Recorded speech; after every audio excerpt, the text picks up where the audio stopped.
കേൾക്കും എൻ്റെ ക്രിസ്തീയ വന്നാൽ. യോഹന്നാൻ എഴുതിയ സുവിശേഷം 11-ാം അധ്യായത്തിന്റെ തുടർ പഠനത്തിലേക്ക് വീണ്ടും നാം കടന്നു വരികയാണ്.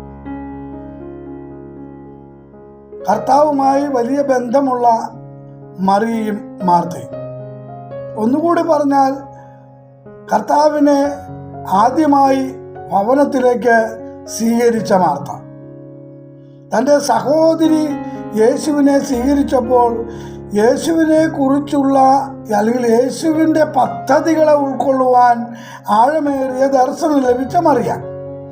അവർക്ക് കർത്താവുമായി നല്ല ബന്ധമാണുള്ളത്. നമ്മളും പലപ്പോഴും പറയും, എനിക്ക് കർത്താവുമായി നല്ല ബന്ധമുണ്ട്, എൻ്റെ കർത്താവിൻ്റെ പ്രാർത്ഥന കേൾക്കുന്നവനാണ്, എന്നെ സ്നേഹിക്കുന്ന കർത്താവാണ്, കർത്താവിനെ അറിഞ്ഞ കാലം മുതൽ എനിക്ക് കർത്താവ് ഒരു ദോഷവും ചെയ്തിട്ടില്ല.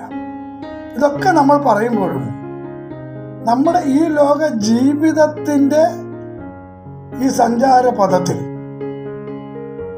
ഇടയ്ക്കൊക്കെ നമ്മൾ അവിശ്വാസത്തിൻ്റെ പദപ്രയോഗങ്ങൾ വരാറുണ്ട്.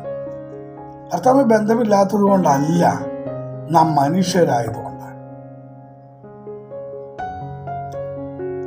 ദൈവരൂപത്തിലിരിക്കെ മനുഷ്യ സാദൃശ്യത്തിലായി മനുഷ്യരോടൊപ്പം പാർത്ത് മനുഷ്യരുടെ ജീവിതത്തെക്കുറിച്ച് നല്ലവണ്ണം അനുഭവങ്ങളാൽ മനസ്സിലാക്കിയ കർത്താവിന് നമ്മെ അറിയാം.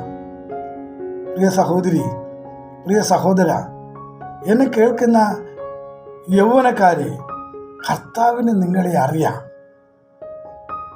പലപ്പോഴും എന്നെ കർത്താവ് അറിയുന്നില്ല എന്നല്ലേ ചോദിക്കുന്നത്. കർത്താവിനോട് നാം പറയുന്ന കാര്യങ്ങൾക്ക് വ്യക്തമായി മറുപടി തരുന്ന നല്ല ഒരു ദൈവമാണ് നമ്മുടേത്. നമുക്ക് വിശ്വസിക്കാം കർത്താവിനെ.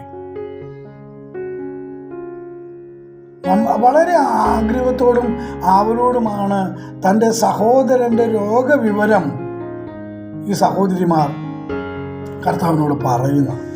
ആളായിട്ട് പറയുക. അന്നത്തെ ആ പശ്ചാത്തലത്തിൽ ദീനമായി കിടക്കുന്ന സഹോദരനെ ഇട്ടിട്ട് പോകുവാൻ കഴിയാതിരുന്ന സഹോദരിമാർ മറ്റുള്ളവരെ ചുമതലപ്പെടുത്തി അയച്ചു, വിവരം അറിയിച്ചു. ഈ സാഹചര്യത്തില് അവർ പ്രതീക്ഷിക്കുന്നത് ഈ വാർത്ത കേൾക്കുന്ന അതേ മാത്രയിൽ കർത്താവ് അവരയച്ച ദൂതന്മാരോടൊപ്പം, ആ ദൂതുവാഹികളോടൊപ്പം, ആളുകളോടൊപ്പം എത്തുമെന്ന് അവർ പ്രതീക്ഷിച്ചിട്ടുണ്ട്. കാരണം അത്ര ബന്ധമാണ് ഈ സഹോദരിമാർക്ക് കർത്താവുമായി.